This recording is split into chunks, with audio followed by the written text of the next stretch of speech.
nearly 25 years, HOI has been working with the communities in the Adulta Valley of Honduras to improve the quality of life. This is done through integrated programs of healthcare, education, community and economic development, agriculture, and spiritual development. Education is the key, which starts the wheel. And better education leads to better jobs, which leads to more money, which leads to economic development, which leads to healthcare, which leads to a better life. So it all starts with the school. It's wonderful to see the school children and all that they're benefiting from with the school and the computer labs and all that stuff. Yeah, we don't try to tell them what to do. We just try to give them the tools to do the things that they would like to do and empower them to learn different things. We listen to them and we do it their way, and we learn right alongside of them, and that's really fun. And I think it's great. You know, this year I'm blessed to have my kids with me, and I think it's a great opportunity for them, you know, to engage with the locals down here. They all speak Spanish, so that's been great. Just even more meaningful to me because I look at them and I'm like, this could be me. This is like what I could have been, and I could have somehow been born here in Honduras and not been quite as fortunate, and it makes me really realize how lucky I am, but also how much we need to be able to help them because they're really the exact same as us.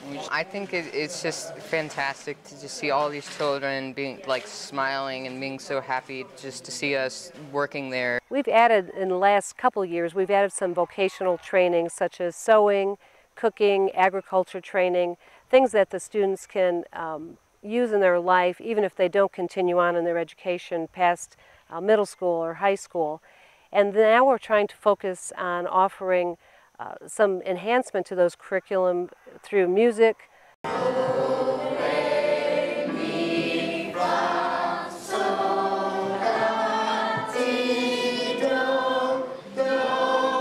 English classes, dance classes.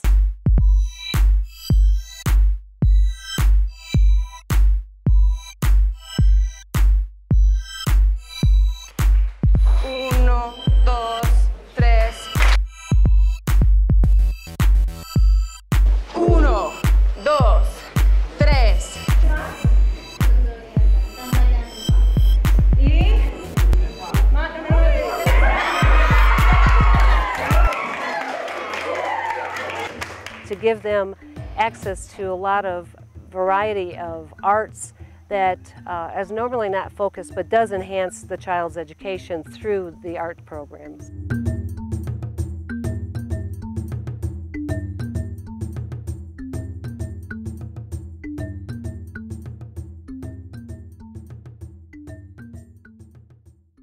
One of the other programs that we're trying to instill in many of our communities is a trash pickup. This is for to help our friends and the community. So we're starting with the students. And said to them, this matters. We are working here and we are creating landscaping that it's hard for you to see, but they will see. Their school is going to look really beautiful. It's also for their health, to pick up trash, to not leave standing trash that collects water, that will breed mosquitoes, that will create dengue and malaria issues for them. So we're trying to break that habit and that cycle to get them to be involved in their community, take pride in their school and in their communities, and to make it healthier.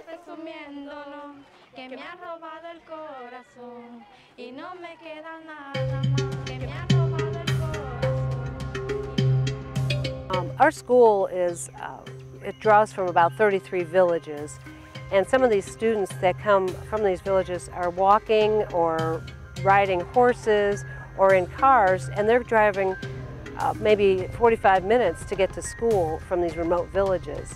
It's very difficult in some because they have to cross rivers to get here.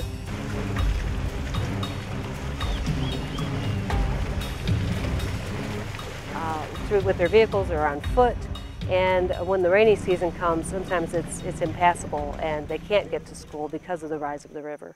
John Carlos is a different situation for a home environment. He lives with his mother in a village that is not a rural, remote village, and his mom is actually employed as one of the teachers in the middle school. My classmates wants to learn English.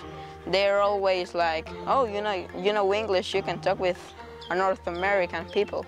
In John Carlos's family, he's had the opportunity to learn English from his father, who used to be employed in the United States, which gives them a greater opportunity and a foot up in this environment. It makes him much more valuable in the future to have this knowledge of English.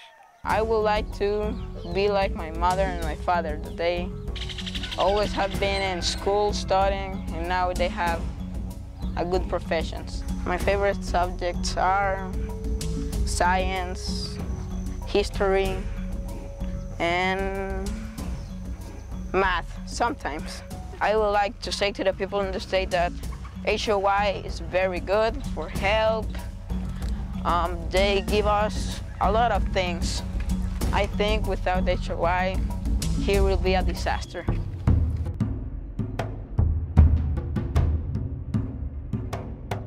The children of our school recently had hearing screening by some audiologists that were here working with HOI.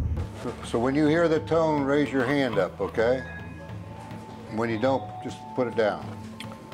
Okay, here we go. You ready? The schools, we screened about 150 children that never had been screened before. Very good. Now we'll do the other ear. And to see the expression on their face, to what this was all about, was remarkable.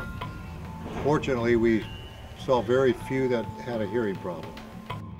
Over the years, we've had veterinarian teams come from schools all over the United States. And when they come down, they treat over 4,000 animals per year. And it's improving the health in the community, not just the animals' health, but also the people.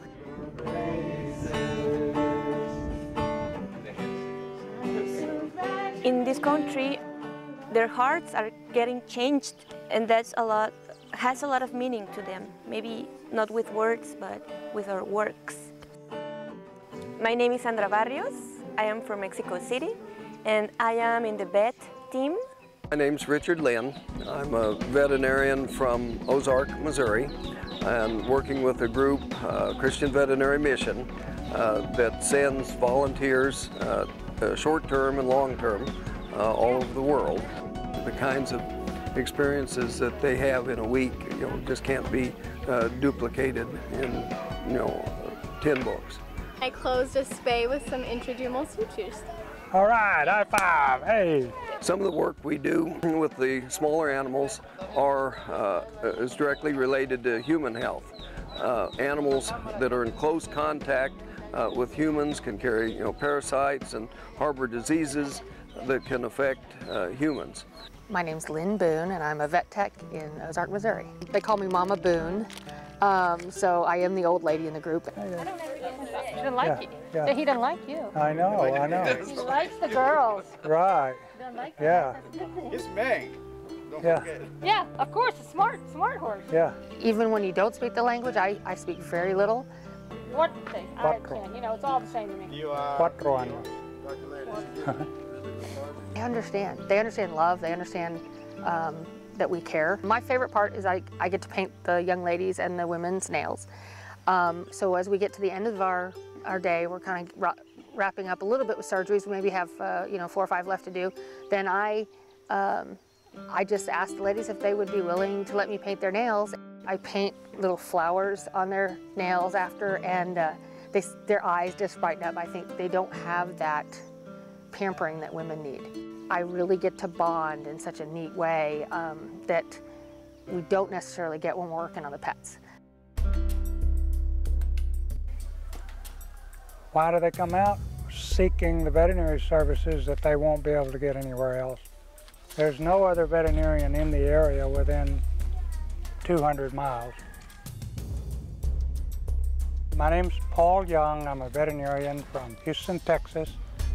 I do primarily small animal veterinary medicine, but when I come to Honduras, I also do large animals, primarily horses. I got Silas eating cake. Yeah. This one's not cooperating right off. Yeah, he's going to cut himself on that fence. He's going to choke down. Yeah, let off. He's acting a little bit wobbly. Yeah, he's about, what, 500, 550? I think so. 550 pounds. Yeah, see what he does. See if he's. Hey, guy. Are you relaxed at all? How many horses do you have now? 20. 20? Really? This is your brand here, I see. Yeah, this is mine. I think they're very appreciative. I think a lot of the stuff that we do, you don't get immediate gratification. You're just drawn to do it. Don't know why. Some people are. Get emotional. My name is Megan Murata, and I'm from San Antonio, Texas. There's a lot of experience I've gained over the last few days. Practically, I've been able to do a lot more here than I ever have. I performed my own surgeries here. He is doing what we call a subcuticular pattern. Spectacular. I'll send you a postcard from vet school. I was able to place catheters, I did dewormings, I gave vaccinations. So practically I've already gained a lot of experience, that hands-on experience that I haven't gotten as much of back home. This little boy with his cat was really worried about his kitty because he didn't want to have a lot of kittens over there. He understood that it is necessary to spay cats, and that's why he brought his cat. They bring their dogs, they bring their cats, and they are not just like, oh, take them. They know that if they spay or neuter them, it's going to be better. Yeah, the president of Honduras came to Atlanta and gave an award to HOI. That's very important because if you look at it, there are a lot of problem spots in the world. There are a lot of places where the top government officials of one country don't get along with the top government officials of another country. Well, if you think about, a place that people get along, right now a great model would be, the president of Honduras coming to Atlanta, Georgia, the president of Honduras caring enough to go out to the Agalta Valley and look at HOI and show an appreciation for that. It says that there's a spot on this earth where people get along. And there'll never be any wars out there. I mean, there'll never be any problems. It's just a place where people love Americans and the Americans love the Hondurans. Well, if you could just spread that worldwide, that would be a pretty good thing. In order to have that, in order to have jobs, we need investors. That's the reason because I'm here, in part. But also we have entrepreneurs in Honduras who are willing to get together with the private sector here in Atlanta, in Washington, even in Mexico. We have been working a lot on that. And we hope that with these investments, we are going to have more jobs, more income for the Honduran families.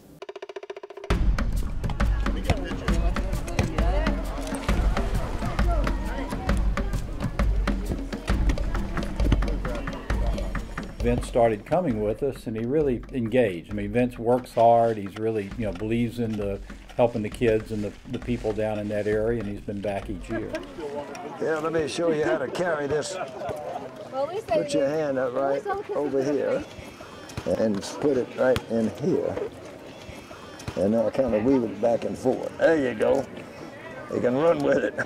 You can't run with this, but you can run with this. Vince is just a hard worker. I mean, we did landscaping down there, and Vince is a horticulturalist. I mean, he really, enjoys plants, and he's very much an expert on it. So we called him in to sort of to work with the landscape architect to select the plants and the flowers that we'd use down there. All right. First edge is planted. Hey! Excellent. Oh, all right. 159 to go.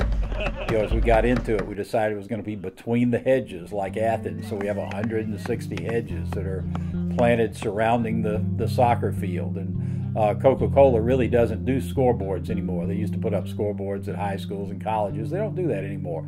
But they were willing to do one in rural Honduras. Get in here tight. This guy could be a wide receiver. We thought, well, they're not doing a Vince Dooley Field in Athens, so as a tribute to him, we do Vince Dooley Field in rural Honduras. The kids are excited. I mean, they know that, like I said, Vince is a legend in this country. It's, You know, they really like him a lot. They've suddenly started wearing Georgia Bulldog sweatshirts and T-shirts if they can find him down there when he's around, to get their picture made with him. So, to have the field that's named after him down there is quite a point of pride in the Agulta Valley. Go House! Whoop, whoop, whoop. So this is the 1 week of the year that actually puts the rest of my year in perspective. This is my annual reality check. It keeps me real. I would definitely come back to Honduras. I mean, I came back from last year and I plan on coming again, hopefully getting more of my family to come. Be down here to make a huge difference. But you can come down here, and when you do come down here, you bond with them in a way that you just can never do long distance. Honduras Outreach International has do quite a job in Honduras. I think they have give humanity a lesson on how a fellow human gives care to another. A lot of improvement in health, education, entrepreneurs, in rural areas that are really poor. But these people now, they have hope, they enjoy life.